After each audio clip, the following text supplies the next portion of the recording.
السلام والنعمة لكل متابعين القناة. أهلا بيكم. النهاردة معانا سيرة عطرة، سيرة قديس، سيرة أب كاهن نادر. فالنهاردة هناخد سيرة القديس العظيم أبونا عازر الفرشوطي، وياريت تفعلوا الاشتراك بالقناة واللايك وتدعموا القناة عشان نكمل سلسلتنا وقصص اللي هنسردها مع بعض. سيرة المبروك المتنيح القمص عازر أرسنيوس. كلمة لابد منها في البداية. إن كنا يا أعزائي نفرح بالمعجزات، ولكن لابد أن نعرف أن المعجزة وسيلة وليست هدفا. وكما علمتنا كنيستنا المؤيدة بالروح القدس وكتابنا المقدس وأبائنا القديسين أن أعظم معجزة هي تغير الإنسان وتوبته ورجوعه إلى الله. فإن كنا في هذا الكتيب أو التسجيل نفرح بعمل الله في حياة أب مبارك، فالمهم والأهم أن نعيش نحن في خوف الله، وتكون هذه السيرة مبكتة لحياتنا المستهترة. إن أبينا المتنيح أبونا عازر كانت حياته نموذجا حيا لحياة القداسة والتمتع بالله. عاش في نفس ظروفنا، بل كانت ظروفه أكثر تعبا. نتعلم كيف كان له هدف واضح. أعطاه الله مواهب عديدة لأمانته وإنكاره لذاته. صار مرشدا روحانيا ومؤيدا بروح الله القدوس، ليست في الأمور الروحية التي كان يعيشها ويعطيها لأحبائه وأولاده فقط، بل في الأمور المادية أيضا. قد سمعناه يقول لإحدى الآباء: أنا ما نمتش الليلة علشان خاطرك، كان يأخذ من الله ليعطي أولاده. نحن نطوب أنفسنا لأننا رأينا وجالسنا هذا القديس العظيم وأتينا في عصره، وإن كنا لم نستفيد بفيض النعمة التي كانت مزخرة في روحه كما يجب. قد يتساءل البعض: لماذا نتكلم عن سير القديسين ونهتم بحياتهم، حلوها ومرها، ضعفهم وقوتهم؟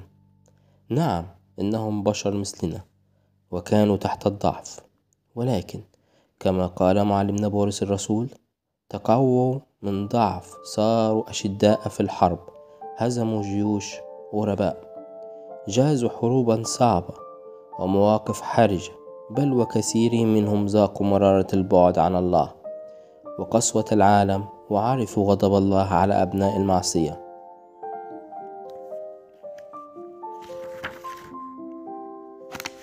أما الآن فقد ولد الطفل سيداروس في 7/5 عام 1920 بمركز فرشوط محافظة قنا. أبوه المتنيح القمص إرسانيوس، وجده المتنيح القمص بطرس، وأخوه المتنيح القمص شنودة كاهن كنيسة السيدة العذراء بفرشوط. ابنه الأكبر المتنيح القمص زكريا الطوبية بقنا،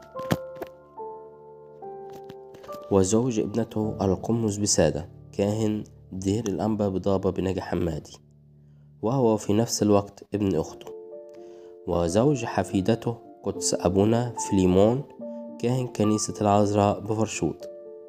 إنها عائلة كهنوتية لها مكانة كبيرة في قلوب الناس.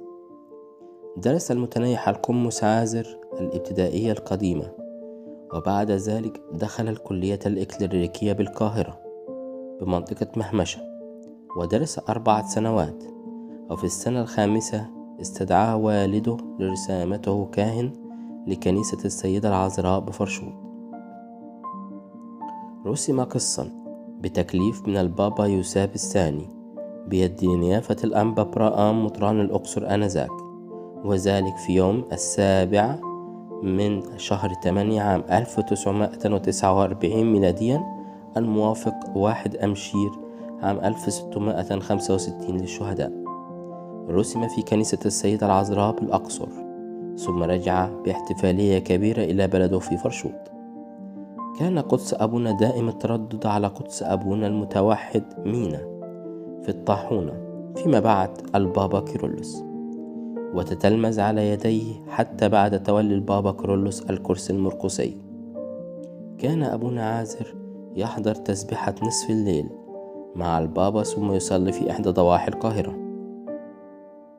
نال درجة القمصية بيد صاحب النيافة الأنبا كيرلس عام 1999 ميلاديا. اشتهر أبونا المتنيح بقداسته وسيرته وصلاته بساعات طويلة ونسكه وصومه ومعجزات كثيرة سوف نسرد منها الكثير في باقي الأجزاء. تمت بصلاته أيضا أعطاه الرب موهبة الشفافية الروحية، وكان يقول الأمور المستقبلية كأنها حاضرة.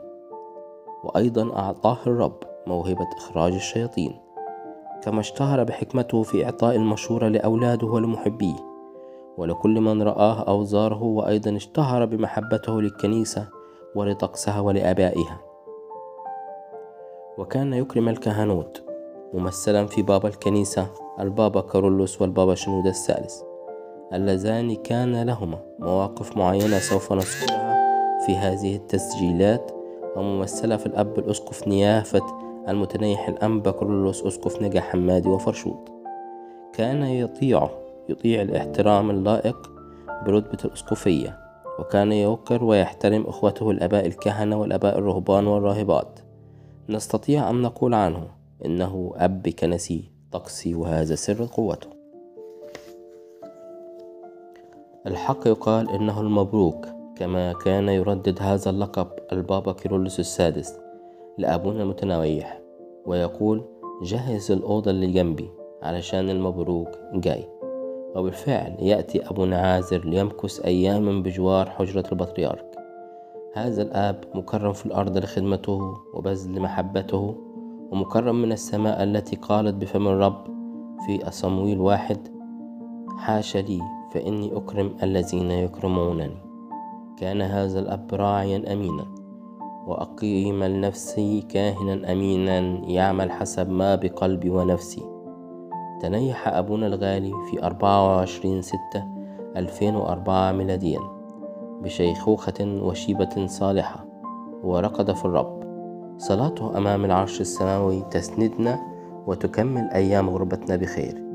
له المجد الدائم إلى الأبد، آمين. الصلاة في حياة قدس أبونا عازر. الصديق كالنخلة يزهو كالأرز في لبنان، ينمو مغروسين في بيت الرب في ديار إلهنا يزهرون. مزمور 92. يبدأ أبونا يومه الساعة 2 بعد منتصف الليل، وذلك حتى الصباح، واقفا في مكان معين في منزله بجوار الشباك، حيث توجد صورة للصليبوت وصورة الست العذراء مريم وصورة للبابا كيرلس وصور أخرى للقديسين والملاك ميخائيل، ويوجد زيتهم في علبة. تحضر كل هذه الصلوات غير مبال لا ببرد ولا بنوم، حتى السنوات الأخيرة في حياته التي كانت رجليه ملتهبة ومتورمة كان يقف وينفذ قانونه، لا يبالي بالتعب أو حتى كلام الأطباء الذين ينصحونه بالراحة. هذا بالإضافة إلى الصلوات التي يصليها للزائرين. وكان أبونا يصلي صلاة المزامير في منزله حتى ولو صلاها في الكنيسة، وتقال المزامير بالراحة في بيته وفي الكنيسة أيضا. توجد أيضا صلاة سرية وهو جالس تجده يتمتم صلوات غير مسموعة، إنها رفع القلب لرب المجد الذي أحب. أما صلاة القداس فكان يستغرق وقتا طويلا جدا، يصل إلى أكثر من 3 ساعات، لا يشعر بالوقت حتى الذين يصلون معه أيضا يشعرون بتمتع غير عادي. الصلاة هي شغله الشاغل، وكان يوصي أولاده في الاعتراف عن ضرورة الصلاة. وكان حينما يشتكي إحداهما من موضوع معين كان يقول أعملها صلوة، بمعنى طلبة، متأكدا أنه لا حل لأي مشكلة إلا بالصلاة.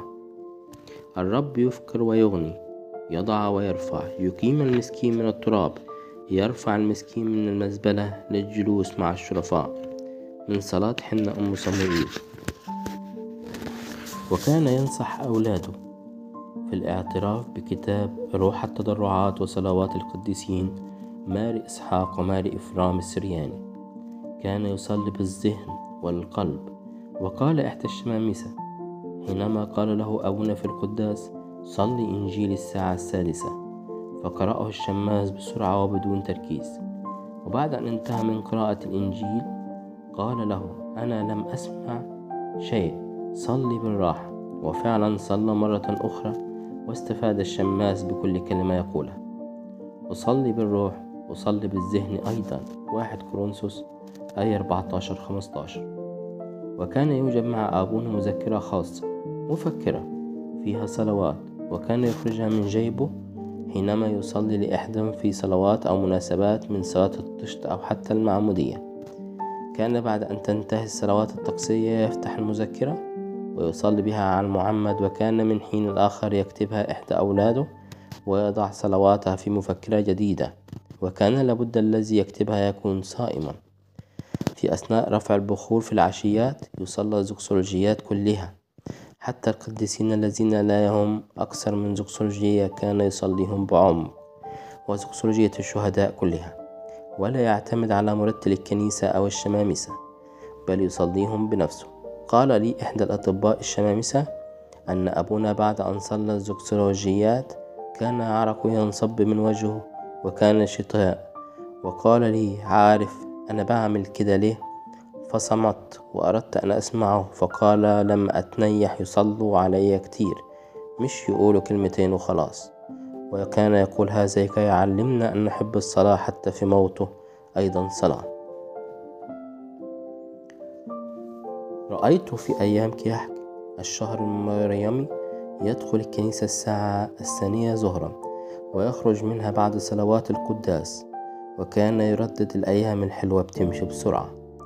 رأيناه بأعيننا يخرج الشياطين مرات كثيرة، وكانوا أباء كثيرين كهنة يأتون بحالات مثل هذه لأبونا، وببركة صلاته يخرج الشياطين ويرجعوا جميعا ممجدين الله.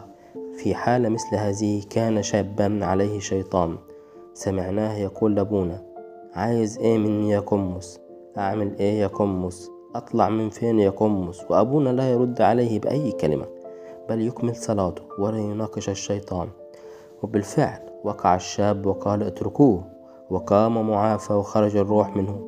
فسألنا أبونا فيما بعد: لماذا لم تجب على الشيطان أو تحاوره؟ فقال: أنا لا أتكلم معه، أنا مش فاضي له، أنا بصلي بس وربنا يقدر على كل شيء، عاملا بنصيحة الرب الذي قال: هذا الجنس لا يخرج بشيء إلا بالصلاة والصوم.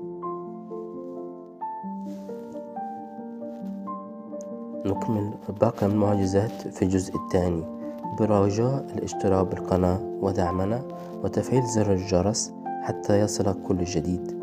شكرا لكم.